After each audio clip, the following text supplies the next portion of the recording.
So we have a Patron question saying, please react to this tweet from Tristan Tate. So for people who don't know, Tristan Tate is Andrew Tate's brother. And I believe that when he posted this, he was in jail, wasn't he? Yeah. Like he was in prison. Yeah. So it's not him. Someone else is running the brother's account. Do they not have access to their phones in jail? No, of course not. I think we do. No? Yeah, no. I think you have a right to hold your phone if you're arrested. I don't think they don't have the. Okay. No. You can't have a phone, man. Like you can't be corroborating evidence. No, you can't. If you're in, that's the whole point of putting you in detention. You can't have. Because so why would they do that? So you're communicating, you're running your operations. No, there's no way. No way. Can somebody let us know that how this thing works? Is it the same level? So his manager, so their manager is probably tweeting on their behalf. Okay, so read the tweet though. So my brother has received thousands of letters from Muslim supporters around the world. So yay, your brother succeeded. That's why he converted to Islam, because he was, he was riling up people. He was gathering people in his support. But not a single Christian has sent me a letter. So you know what, Christians, I don't subscribe to Christianity. But if that's the case, I doubt it though, because that's also because Tristan Tate is not as popular as Andrew Tate. But if that's the case, then well done, Christians, because if you stay true to your religion, then these are not the guys that you should be supporting.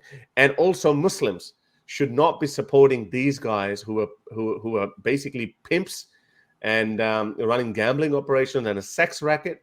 These guys should not be, you should not be supporting these guys. I mean, even if, let's just say, they're innocent of, sex trafficking and whatnot, these guys were still running pornographic businesses. Now, from a liberal worldview, if the no laws are broken, then that's fine. But from a Muslim point of view, you should never be supporting Andrew Tate.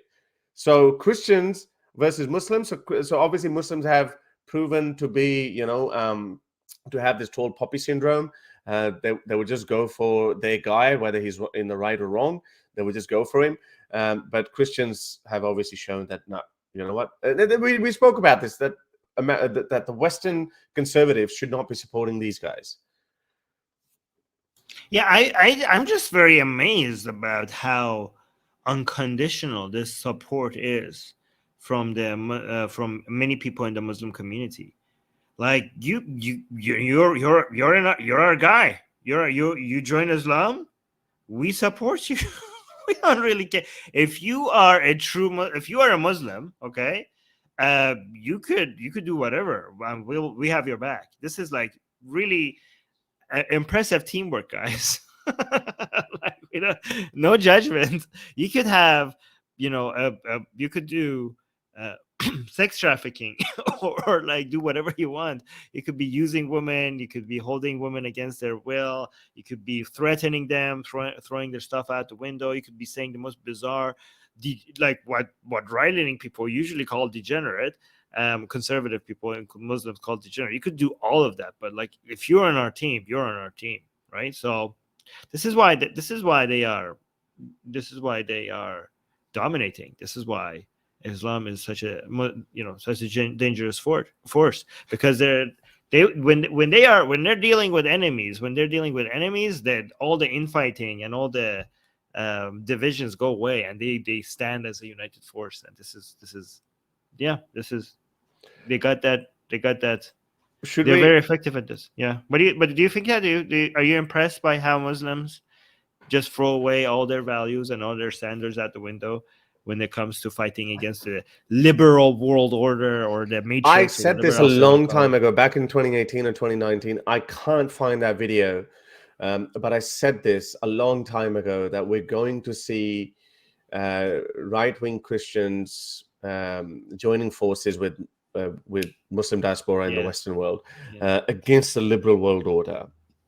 So now I see some hints of it here and there, but then obviously because these religions are so diametrically opposed to each other, that they are bound to have a conflict at one stage or another.